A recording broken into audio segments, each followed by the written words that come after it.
Students, इसमें हम लोग ये करेंगे कि ये एक हमें सोलर सिस्टम की इमेज दे रखी है जिसमें हमें ये बताना होगा कि कहाँ पे कौन सा प्लैनेट है, ये हम आइडेंटिफाई करते हैं। सो सबसे पहले ये है सन, ये दिख रहा होगा, ये क्या है आप लोगों के लिए, ये है सन।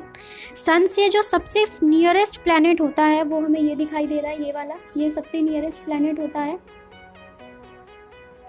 जिसका सबसे नियरेस्ट ऑर्बिट होता है। ये हम इसका ऑर्बिट ड्रॉ करेंगे।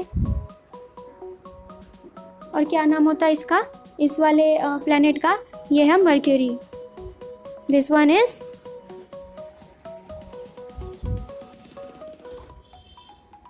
मरकरी। नेक्स्ट आपका जो प्लैनेट आता है वो है ये, जो ये सन के पास ऑर्बिट करता है, ये है Venus, VENUS, Venus. The third one is, पता होगा ये तो सबको कि सोलर सिस्टम में जो थर्ड प्लैनेट है वो क्या है, अर्थ, यानी जिस पे हम रहते हैं। So it is earth. And the fourth one is, earth के बाद बहुत ही ये इम्पॉर्टेंट रहा क्योंकि इसके ऊपर मूवी भी बनी है, मिशन मंगल, ये है मार्स। साइज़ में अगर हम बात करें इन चारों प्लैनेट में, सो जो आपका अर्थ है वो बड़ा होता है सबसे, क्योंकि इसके बाद हमारी आ जाती है एस्टेरॉयड बेल्ट।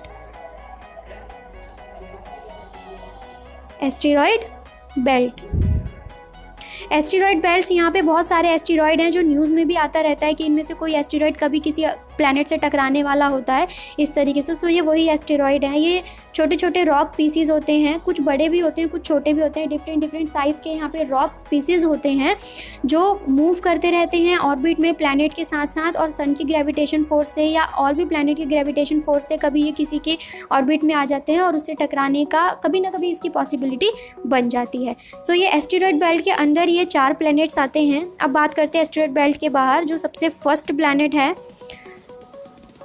और अगर सोलर सिस्टम की बात करें तो 5th प्लैनेट है, वो है जुपिटर। 5th प्लैनेट होने के साथ साथ लार्जेस्ट प्लैनेट भी है, ये पूरे सोलर सिस्टम का सबसे बड़ा प्लैनेट। एंड देन जुपिटर के बाद आता है Saturn, this one is Saturn.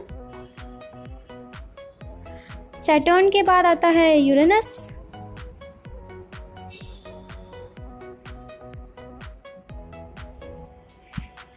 And the last one, क्या होगा लास्ट वन, नेपच्यून।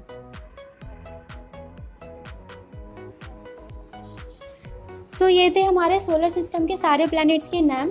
अब नेम के साथ साथ हमें इसमें एक चीज़ और ऐड करनी है, जो कि हम ऐड करते हैं कि इन पे हर प्लैनेट में कितने मून हैं। जैसे कि हम लोग ये जानते हैं कि हमारा जैसे अर्थ है, अर्थ में कितने मून हैं और कितनी सैटेलाइट्स हैं, ये सारी चीज़ें अब हम इसमें करेंगे। अब स्टार्ट करते हैं इनका नंबर ऑफ मून।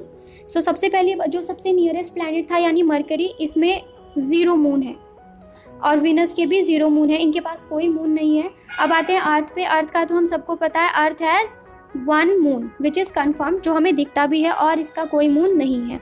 नेक्स्ट हम आते हैं मार्स पे। तो मार्स के पास हमारे 2 मून हैं, और मार्स के मून आप लोग ज़्यादा याद रख लेना। क्यों? क्योंकि मार्स अभी एक इम्पॉर्टेंट प्लैनेट रहा है। हमने मिशन मंगल यानी उसके ऊपर मंगलयान भी भेजा था जो हमारा सक्सेस भी हुआ है। तो कहीं ना कहीं मार्स जो है बहुत इम्पॉर्टेंट प्लैनेट रहा है अभी हाल फिलहाल में, रिसेंट में। देन एस्टेरॉयड बेल्ट आती है, मैं ऑलरेडी आपको बता चुकी हूँ एस्टेरॉयड बेल्ट क्या होती है। इसमें बहुत सारे एस्टेरॉयड्स होते हैं, यानी छोटे छोटे रॉक पीसीज होते हैं जो कि हमारे सोलर सिस्टम में मूव कर रहे हैं।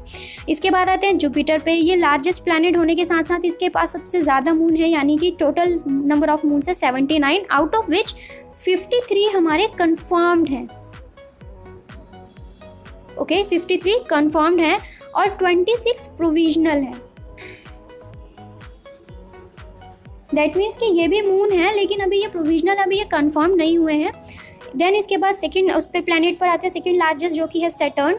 इसके 62 टोटल प्लैनेट्स हैं, एंड आउट ऑफ विच 53 इसके भी कंफर्म्ड हैं, एंड रेस्ट ऑफ 9 प्रोविजनल है। इसके बाद यूरेनस, यूरेनस के पास 27 मून हैं जो टोटली 27 के 27 कन्फर्म्ड हैं। And the last one is Neptune. Neptune has 14 moons and all the 14 moons are confirmed. So ये था total number of moons and planet और उनका सीक्वेंस। इसमें जो सबसे मेन चीज़ है वो अगर हमें ये देखा जाए तो सैटर्न प्लैनेट सबसे डिफरेंट है, क्योंकि इसके अराउंड जो होती है रिंग्स होती हैं। ये रिंग्स किस चीज़ की होती हैं? डस्ट एंड स्मोक की रिंग्स होती हैं, और बाकी किसी के प्लैनेट के अराउंड रिंग्स नहीं होती हैं। और जो ये एस्टेरॉयड बेल्ट के अंदर ये जो 4 प्लैनेट्स आते हैं ये इनर प्लैनेट बोले जाते हैं।